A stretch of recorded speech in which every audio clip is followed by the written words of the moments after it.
warning sign was clear: high tide, dangerous waves, do not proceed. I looked at it, read every word, and kept walking anyway. Welcome to Good Stories Today, your channel for emotional and inspiring stories. Listen while you drive, work, or simply seek inspiration. Subscribe and turn on notifications so you don't miss the next videos. Chapter 1. Just a few more minutes. My name is Logan. I'm 39 years old. I live in San Diego. I work in sales, client calls, quotas, pressure. And that morning, I just needed to get away. Not far, not long, just away. So I drove up the coast to a trail I'd heard about. A cliff walk that hugged the ocean, with views people said were breathtaking. I'd hiked coastal trails before.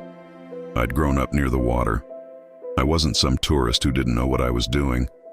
I felt confident. Maybe too confident.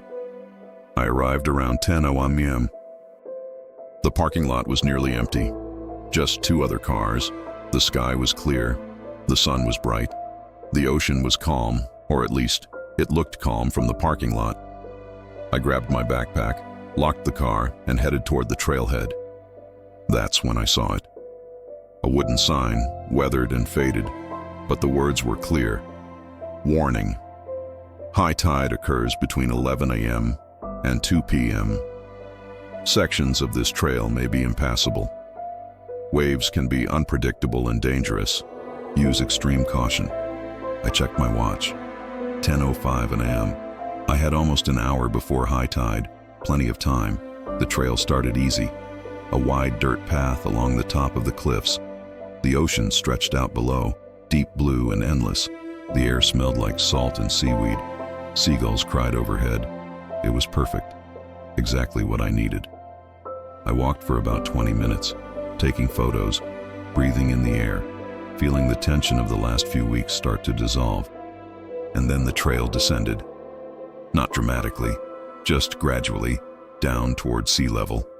The path narrowed. The cliffs rose on one side, the ocean on the other. I kept going. I told myself I'd just go a little further, just to the next viewpoint, just a few more minutes. The ocean was still calm. The sky was still clear. What could go wrong? I was confident, maybe too confident. And confidence doesn't see danger, it dismisses it. Chapter 2. The shift. I don't know exactly when it started, but at some point, I noticed the ocean wasn't calm anymore. The waves were bigger, louder. They crashed against the rocks below with a force that sent spray into the air. I stopped and looked at my watch. 11:15 a.m. High tide had started. I turned around, planning to head back.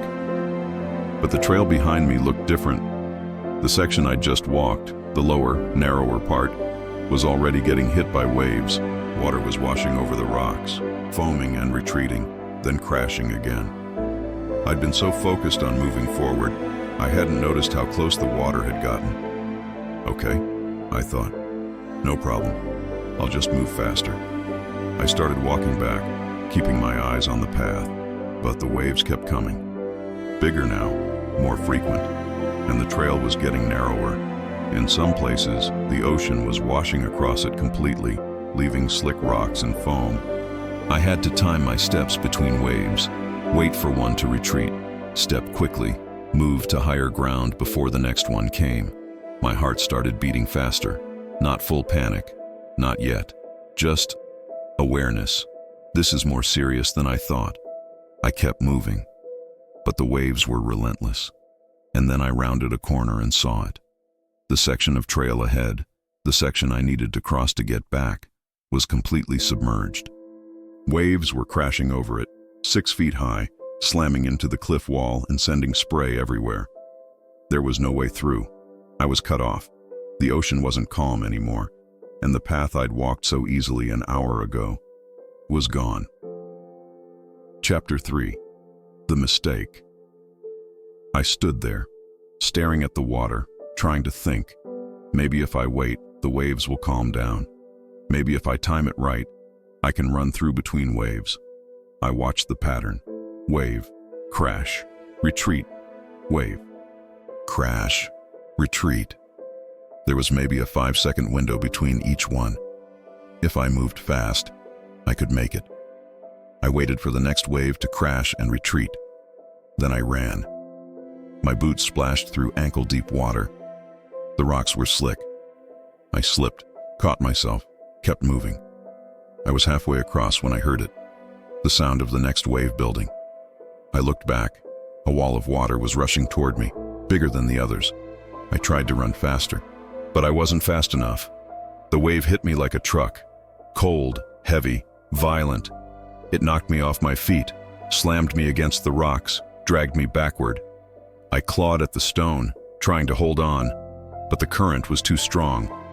For a moment, I was underwater, tumbling, disoriented, not knowing which way was up. And then the wave retreated, and I was lying on the rocks, gasping, soaked, my backpack heavy with water. I crawled to higher ground, coughing, shaking. My hands were scraped and bleeding. My ribs ached where I'd hit the rocks. But I was okay. I was still here. I looked back at the trail.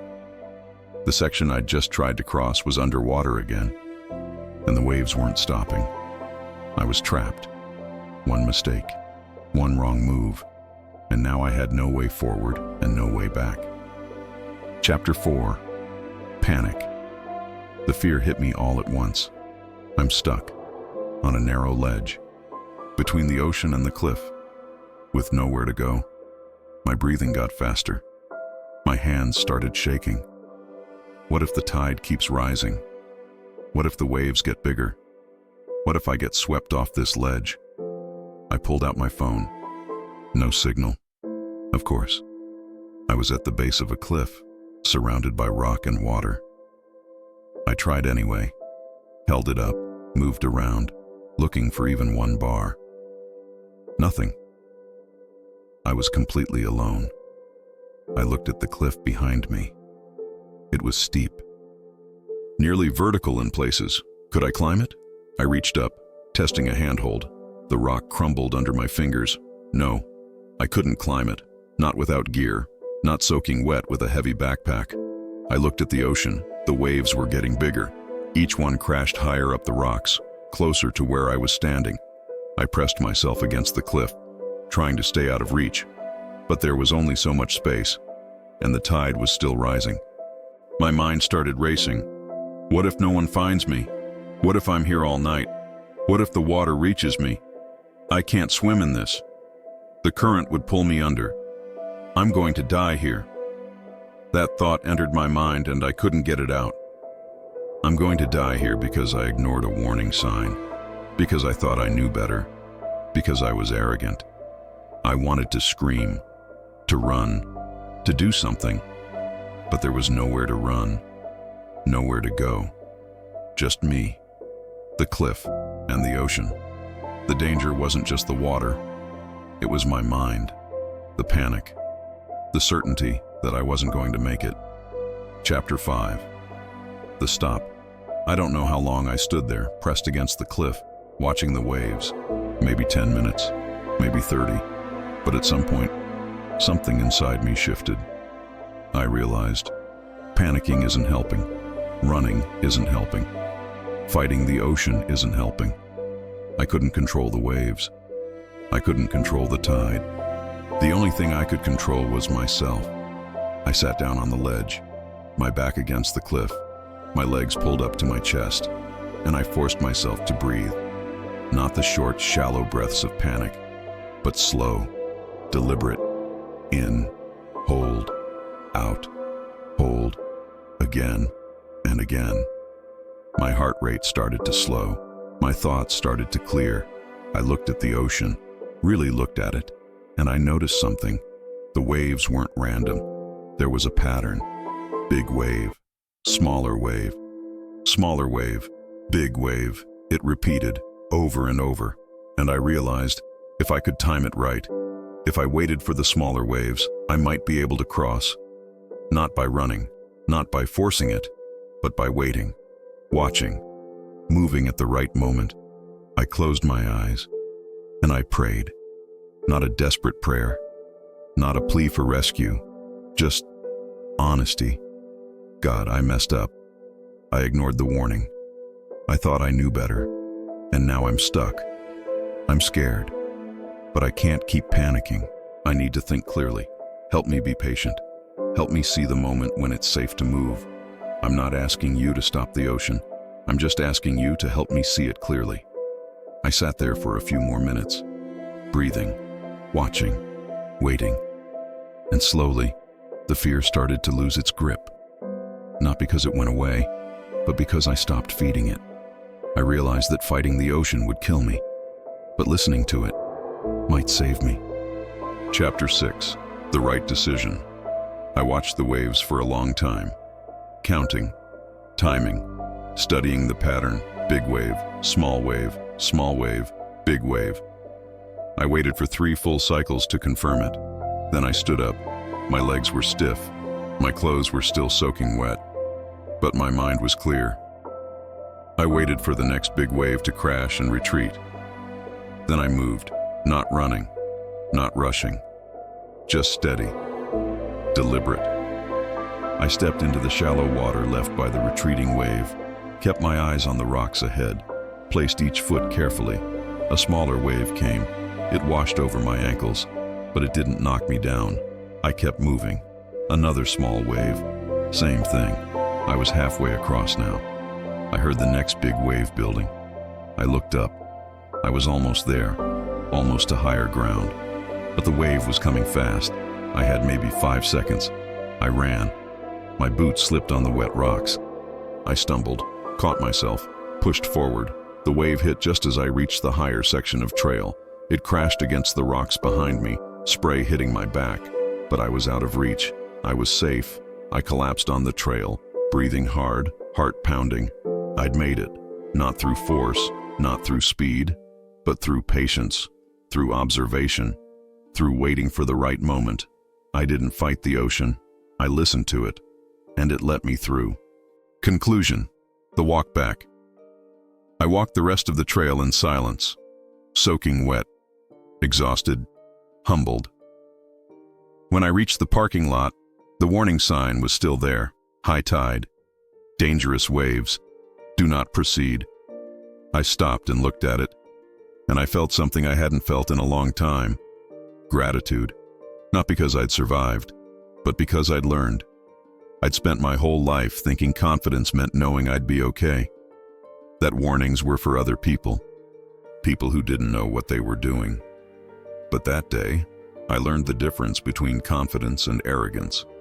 Confidence is knowing your limits. Arrogance is ignoring them.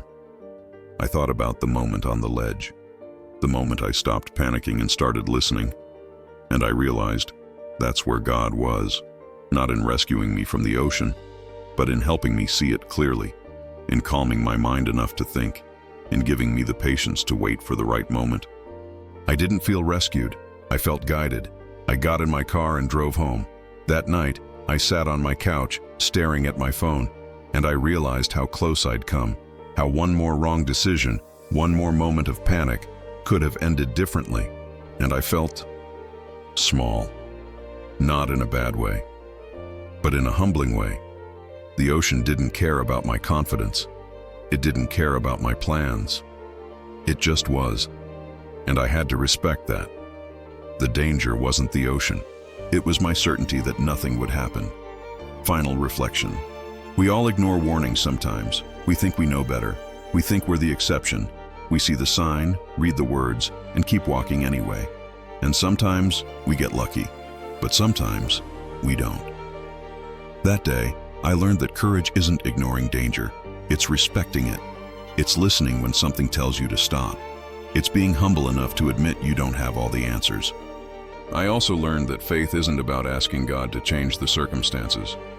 It's about asking Him to help you see them clearly, to calm your mind when panic takes over, to give you the patience to wait for the right moment.